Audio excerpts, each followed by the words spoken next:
Operation തുംകൂറിൽ കസ്റ്റഡിയിലെടുത്ത ദുൽഖർ സൽമാന്റെ വാഹനം കസ്റ്റംസ് വിട്ടു നൽകും.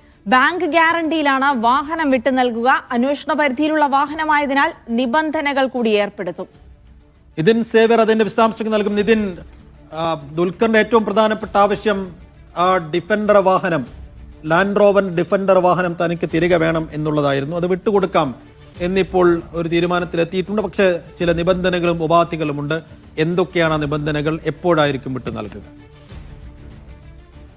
ഓപ്പറേഷൻ തുംകൂറിന്റെ ഭാഗമായി ദുൽഖർ സൽമാന്റെ 3 വാഹനങ്ങളായിരുന്നു കസ്റ്റംസ് പിടിച്ചെടുത്തിരുന്നത്. അതിനുശേഷമാണ് പിടിച്ചെടുത്ത 3 വാഹനങ്ങളിൽ തന്നെ ഡിഫൻഡർ വാഹനം വിട്ടു നൽകണമെന്ന് ആവശ്യപ്പെട്ട് ഹൈക്കോടതിയെ ദുൽഖർ സൽമാൻ സമീപിക്കുന്നത്. ഹൈക്കോടതി അപേക്ഷ കസ്റ്റംസിന് നൽകാനും ദുൽഖറിന്റെ അപേക്ഷ 7 ദിവസത്തിനകം പരിഗണിച്ച് മറുപടി നൽകണമെന്നും അറിയിക്കുകയും ചെയ്തിരുന്നു. ഇതിന്റെ അടിസ്ഥാനത്തിലാണ് കഴിഞ്ഞ വെള്ളിയാഴ്ച ദുൽഖർ സൽമാന്റെ അഭിഭാഷകൻ കസ്റ്റംസ് ഓഫീസിലെത്തി ഈ അപേക്ഷയും ഒപ്പം വാഹനത്തിന്റെ ചില രേഖകളും നൽകിയത്. ഈ രേഖകൾ പരിശോധിച്ച ശേഷമാണ് കസ്റ്റംസിന്റെ അഡീഷണൽ കമ്മീഷണർ ഇപ്പോൾ ഇത്തരത്തിലൊരു തീരുമാനമെടുത്തിരിക്കുന്നത്. വാഹനം വിട്ടു നൽകാനുള്ള തീരുമാനം. ഈ തീരുമാനം കോടതിയെ അറിയിക്കും. അതിനുശേഷമാകും ഈ വാഹനം ദുൽഖറിന് വിട്ടു നൽകുക. ബാങ്ക് ഗ്യാരണ്ടിയിലാകും ഈ വാഹനം വിട്ടു നൽകുക. അന്വേഷണ പരിധിയിലുള്ള വാഹനമായതിനാൽ തന്നെ ചില നിബന്ധനകൾ ഈ വാഹനം വിട്ടു നൽകുന്നതിനോടൊപ്പം തന്നെ ഏർപ്പെടുത്തും. അതായത് കേരളത്തിന് പുറത്തേക്ക് ഈ വാഹനം കൊണ്ടുപോകാൻ പാടില്ല, എപ്പോൾ ആവശ്യപ്പെട്ടാലും കസ്റ്റംസിന്റെ ഓഫീസിൽ ഈ വാഹനം ഹാജരാക്കണം തുടങ്ങിയ നിബന്ധനകൾ കൂടി ഉൾപ്പെടുത്തിയാകും ഈ തരത്തിൽ ഈ വാഹനം കസ്റ്റംസ് വിട്ടു നൽകുക. ഒപ്പം ഈ വാഹനം ഇങ്ങനെ കസ്റ്റഡിയിലെടുത്ത് അന്വേഷണം നടത്തേണ്ട ഒരു കാര്യമുണ്ടോ എന്ന് കോടതി